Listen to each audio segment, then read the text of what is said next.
춘향전 지고지순한 사랑의 노래. 1. 광한루 상봉과 사랑의 서약. 옛 조선시대 전라도 남원부의 이알림 대감의 아들로 이몽룡이라는 귀한 도령이 살고 있었습니다. 몽룡은 명문가의 자제답게 용모가 수려하고 총명하여 어린 나이에 이미 사서삼경을 통달한 재주를 지녔습니다. 그러나 아직 벼슬길에 오르지 못하고 무료하게 시간을 보내는 날이 많았습니다. 세월은 흘러 봄을 맞이하여 온 강산에 꽃이 만발하고 새들이 지저귀는 6월 단오날이 되었습니다. 몽룡은 방자를 데리고 남원의 명승지인 광한루로 산책을 나섰습니다. 광한루에 올라 너른 세상을 굽어보니 저 아래 요천변에서 아름다운 여인들이 그네를 타며 웃음꽃을 피우고 있었습니다. 몽룡은 수많은 여인들 가운데 단연 돋보이는 한 여인을 발견하고는 그만 넋을 잃었습니다. 그녀는 바로 퇴기월매의 외동딸인 성춘향이었습니다. 춘향의 모습은 일반 기생의 화려함과는 달랐습니다.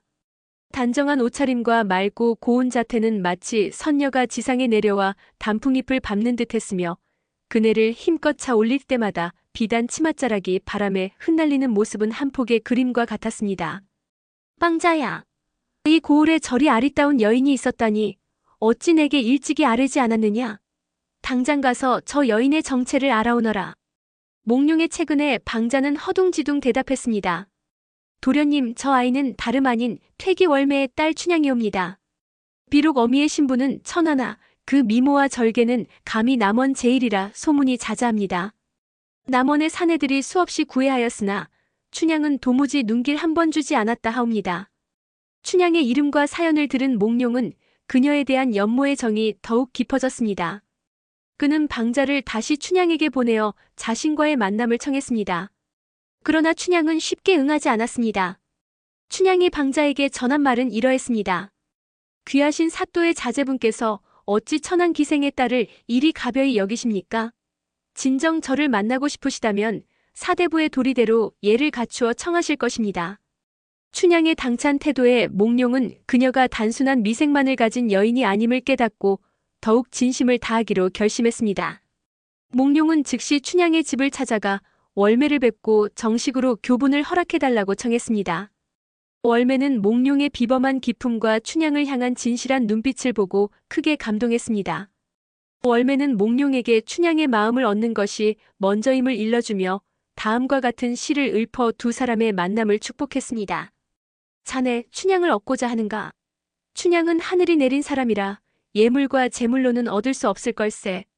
오직 진실한 마음과 변치 않을 약속으로만 그 꽃을 피울 수 있으니 깊이 생각하여 후회 없는 인연을 맺도록 하게. 그날 밤 몽룡은 춘향과 마주 앉아 평생의 반려가 되기를 간절히 청했습니다. 춘향 또한 몽룡의 학식과 인품에 끌렸지만 자신의 천한 신분 때문에 망설였습니다. 도련님은 장차 나라의 큰 제목이 되실 분이신데 어찌 천한 저와 인연을 맺으려 하십니까? 훗날 도련님의 명예에 누를 끼칠까 두렵습니다. 몽룡은 춘향의 손을 잡고 간절히 말했습니다. 신부는 껍데기에 불과하다. 그대의 고결한 마음과 아름다움은 그 어떤 귀족의 딸에게도 뒤지지 않으니 나는 하늘에 맹세코 그대를 아내로 맞이하겠다. 이 마음 변치 않을 것이다. 결국 두 사람은 그 자리에서 백년가약을 맺고 춘향은 몽룡에게 평생의 정절을 약속했습니다. 몽룡은 증표로 자신의 옥지환, 옷가락질 춘향에게 건네주었고 두 사람은 신분의 벽을 넘어선 뜨거운 사랑을 나누었습니다. 짧은 시간이었지만 이들의 사랑은 남원부에서 가장 아름다운 비밀이었습니다. 급작스러운 이별과 신임 사또의 횡포. 행복했던 날들은 꿈결같이 짧았습니다. 어느 날 몽룡의 아버지인 이부사가 임기를 마치고 조정의 명을 받아 한양으로 영전하게 되었다는 급보가 전해졌습니다. 몽룡 또한 아버지를 따라 상경하여 과거 공부에 전념해야 했습니다. 이별의 날이 밝았습니다. 몽룡은 춘향을 붙잡고 눈물을 흘렸습니다. 춘향아, 나는 내게 영원히 함께하겠다고 맹세했거늘 이제 부친의 명으로 떠나게 되었으니 내 마음이 갈갈이 찢어지는 듯하다. 부디 나를 잊지 말고 기다려다오. 나는 한양에 가서 반드시 장원급제하여 금이 환양할 것이다. 그리하여 가장 당당한 모습으로 너를 맞아들여 정실 부인으로 삼을 것이니 그 약속을 굳게 믿어다오. 춘향 역시 눈물을 쏟으며 대답했습니다. 도련님, 부디 소첩은 걱정하지 마십시오. 저는 도련님께 제 모든 것을 바쳤습니다. 하늘이 두 쪽이 나도 제 마음은 오직 도련님 한 분만을 향할 것입니다. 저를 믿고 편안한 마음으로 과거에 전념하시옵소서. 이 몸이 옥에 갇히든 형벌을 받든 제 절개는 절대 변치 않을 것입니다. 몽룡은 춘향에게 옷가락질을 끼워주며 다시 한번 굳은 약속을 하고 눈물을 머금고 남원을 떠났습니다. 몽룡이 떠난 후 남원에는 변학도라는 새로운 사또가 부임해 왔습니다. 변 사또는 명색이 수령이었으나 학문과는 거리가 멀고 오직 재물과 여색만을 탐하는 간악한 인물이었습니다. 백성들은 새로운 사또의 탐욕스러운 행태에 하루도 편할 날이 없었습니다. 변 사또는 부임하자마자 춘향의 뛰어난 미모에 대한 소문을 듣고 그녀를 관하로 불러들이라 명했습니다. 그는 춘향에게 수청을 들 것을 강요했습니다. 이는 춘향의 신분을 이용해 그녀를 자신의 첩으로 삼으려는 횡포였습니다. 춘향은 단호하게 이를 거부했습니다. 소첩은 이미 정인이 있습니다. 비록 천한 기생의 딸이라 하나 일부 종사의 도리를 어길 수 없습니다. 사또께서 아무리 위험을 보이시나 제 마음은 이미 맹세한 분께 향해 있으니 소첩은 명을 따를 수 없습니다. 변 사또는 춘향의 당돌한 태도에 경노했습니다. 감히 천한 기생의 딸이 수령의 명을 거역한단 말이냐? 내가 정절을 논하다니 가소롭다. 당장 끌어내 매를 쳐라. 변 사또는 춘향을 옥에 가두고 모진 고문을 가했습니다. 형틀에 묶여 온몸에 피를 흘리면서도 춘향은 조금도 굴하지 않고 몽룡에게 맹세한 절개를 지켰습니다. 매를 치시오. 이 몸은 부러질지언정 굽히지 않으리다. 제 마음속에 새긴 낭구님에 대한 일편단심은 하늘도 알고 땅도 아실 것입니다. 변 사또는 춘향을 매질할수록 그녀의 지조가 더욱 빛을 발하자 더욱 악에 바쳤습니다. 그는 춘향을 죽일 결심을 하고 자신의 생일 잔치에 춘향을 끌어내 마지막 수청 요구를 거부하면 즉시 사형에 처하겠다고 공표했습니다. 춘향은 이 소식을 듣고도 죽음을 두려워하지 않았고 다만 몽룡을 다시 보지 못하고 죽는 것을 한탄하며 옥에서 슬픈 노래를 불렀습니다. 3. 암행어사 출두와 극적인 재회. 한편 한양으로 올라간 몽룡은 밤낮 없이 학문에 정진하여 마침내 조정에서 실시하는 과거 시험에서 장원급제하는 영예를 안았습니다. 몽룡은 곧바로 춘향을 데리러 가고 싶었으나 조정의 명이 먼저였습니다. 몽룡은 특별히 임금의 명을 받아 암행어사로 임명되었습니다. 임금은 몽룡에게 비어 비밀 암호가 새겨진 마패를 하사하며 탐과 놀이가 들끓는 전라도 일대를 비밀리에 감찰하고 백성을 구휼하라는 어명을 내렸습니다. 몽룡은 거사를 앞두고 춘향을 만날 생각에 가슴이 설렜습니다. 그는 거지 행색의 하인으로 변장하고 남원으로 향했습니다.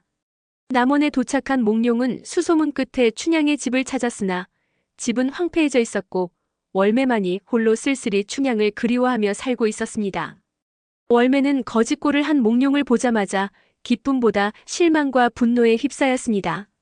아이고 도련님, 어쩌다가 일이 되셨습니까? 장원급제하여 춘향이를 구하러 오신다더니 이게 무슨 꼴이십니까? 춘향이는 지금 변 사또의 횡포에 맞서 절개를 지키다가 옥중에서 죽을 날만 기다리고 있습니다.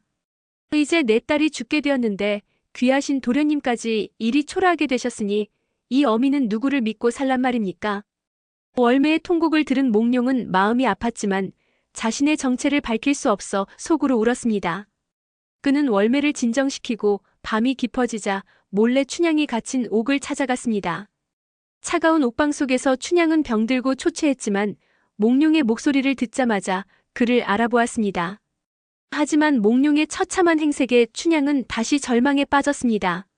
도련님, 제가 이리 고난을 겪는 것은 괜찮으나 도련님마저 일이 되셨으니 어찌해야 할까요? 도련님께서 잘 계신다면 이 몸이 죽어도 한이 없으련만. 부디 몸조리 잘하시어 훗날 부디 잘 되시길 빌겠습니다. 이승에서는 비록 못 만날지라도 저승에서는 도련님의 아내가 되기를 소원합니다. 춘향의 굳은 마음과 지조에 몽룡은 감격했습니다. 몽룡은 춘향을 안심시키고 그녀에게 곧 다가올 기회를 기다리라고 속삭인 후 옥을 떠났습니다. 운명의 날 변 사또의 생일 잔치가 성대하게 열렸습니다. 잔치에는 인근 고을의 수령들이 모여 아첨하며 술을 마셨고 기생들은 흥겨운 노래와 춤을 추며 분위기를 띄웠습니다. 백성들의 고열로 마련된 잔치는 흥청망청 극에 달했습니다. 이때 초라한 거지 행색을 한 몽룡이 잔치에 나타나 잔치 구경이나 하려고 왔습니다 하고 말했습니다. 변사또는 그를 업신여기며 내가 감히 이 귀한 자리에 낄 수 있겠느냐? 그러나 내가 시 한 수 지을 수 있다면 잠시 구경을 허락하겠다 하고 비아냥거렸습니다. 몽룡은 종이와 붓을 받아들고 망설임 없이 시 한 수를 지었습니다. 금준미주 천인열이요 이요. 옥방가요 만성고라라. 총루낚시 밀루라기요 이요. 가성고쳐 원성고라라. 금동이의 맛있는 술은 천사람의 피요. 옥쟁반의 좋은 안주는 만백성의 기름이다. 촛농이 떨어질 때 백성의 눈물 떨어지고 노랫소리 높은 곳에 원망소리 높더라. 이 시는 겉으로는 흥겨운 잔치를 묘사하는 듯했으나 속으로는 탐관 오리들의 죄를 준엄하게 꾸짖는 내용이었습니다. 변사또는 그 뜻을 깨닫지 못하고 몽룡에게 밥 한 수를 던져주고 내쫓으려 했습니다. 바로 그때였습니다. 암행어사 출두야. 우렁찬 고함과 함께 포졸들이 들이닥쳤습니다. 거지 행색을 벗어던진 몽룡은 위풍당당한 암행어사의 복장으로 나타났습니다. 몽룡의 손에 들린 마패가 번쩍이며 잔치 분위기는 순식간에 공포로 바뀌었습니다. 몽룡은 즉시 변사또를 포박하고 옥을 열어 춘향을 구했습니다. 4. 영원한 행복의 결말. 춘향은 몽룡이 자신을 구원하러 온 어사임을 알고 감격에 겨워했습니다. 몽룡은 춘향의 손을 잡고 그녀의 고결한 지조와 사랑을 칭송했습니다. 춘향아, 내가 아니었으면 이 나라의 법도가 바로 서지 못했을 것이다. 내 굳은 절개가 나를 이곳까지 인도했으니 참으로 내 덕이 크도다. 몽룡은 변사또를 엄히 벌하고 남원부의 악행을 바로잡아 백성들의 환호를 받았습니다. 모든 일을 마친 몽룡은 춘향과 월매를 모시고 한양으로 금이 환양했습니다. 한양에 도착한 몽룡은 임금께 춘향의 고초와 굳은 절개를 아뢰었습니다. 임금은 춘향의 지조에 크게 감동하여 그녀의 천한 신분을 면해주고 정렬부인이라는 칭호를 내렸습니다. 춘향은 마침내 몽룡의 정실 부인이 되어 행복하게 살았습니다.